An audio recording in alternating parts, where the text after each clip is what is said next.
burúkú ẹ wo bí mo ń sọ èmi ń sọ confam fún yín ni mo ń sọ fún mo kí fọmọ yẹn gan mo ní mo mọ̀ pé ó kó mi jẹ yà as an artist ọ̀rọ̀ yìí lágbára o kì í ṣe kékeré o láàrin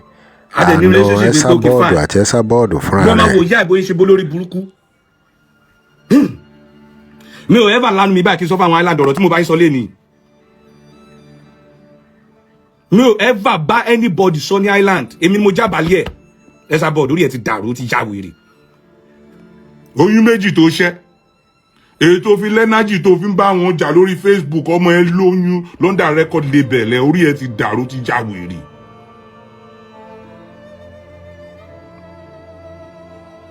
Esabod ọmọ ẹ lóyún lórí record label ẹ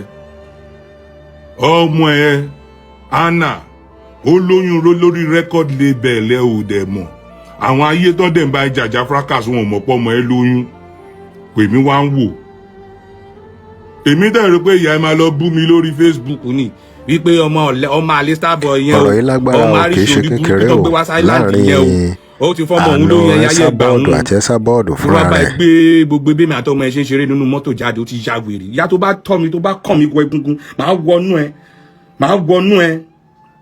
màá jẹ́ kan egun tí ó mọ ìpè tó máa ń ṣe pé kómi àti ẹja ara wọn dìkorò orí ẹ ti dàrú omi àjẹ ẹja ara ìwọ́gán ti dìkorò orí bóyá ríran wọn ràn wọn makeup ló fi ń gbéra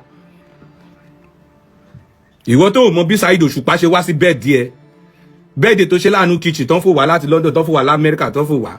àwọn wèrè tán bá ń gbé gbà wèrè èmi ni mo gbé Saheed Òṣùpá wá lọ bí shoe music ẹ lọ gbé mi shoe music wá tó bá purọ́ kí Ọlọ́run bí mi lẹ́nu èmi gangan ni mo gbé Saheed Òṣùpá wá sí bẹ́ẹ̀dì èmi náà mo tún gbé gbà tí Saheed Òṣùpá ṣe tán èmi náà mo tún gbé padà sí hòtẹ́ẹ̀lì èmi ló wá fẹ́ máa sọ pé kémi dákẹ́ lórí ọ̀rọ̀ Justin Mohbad ara máa sán pa ẹ́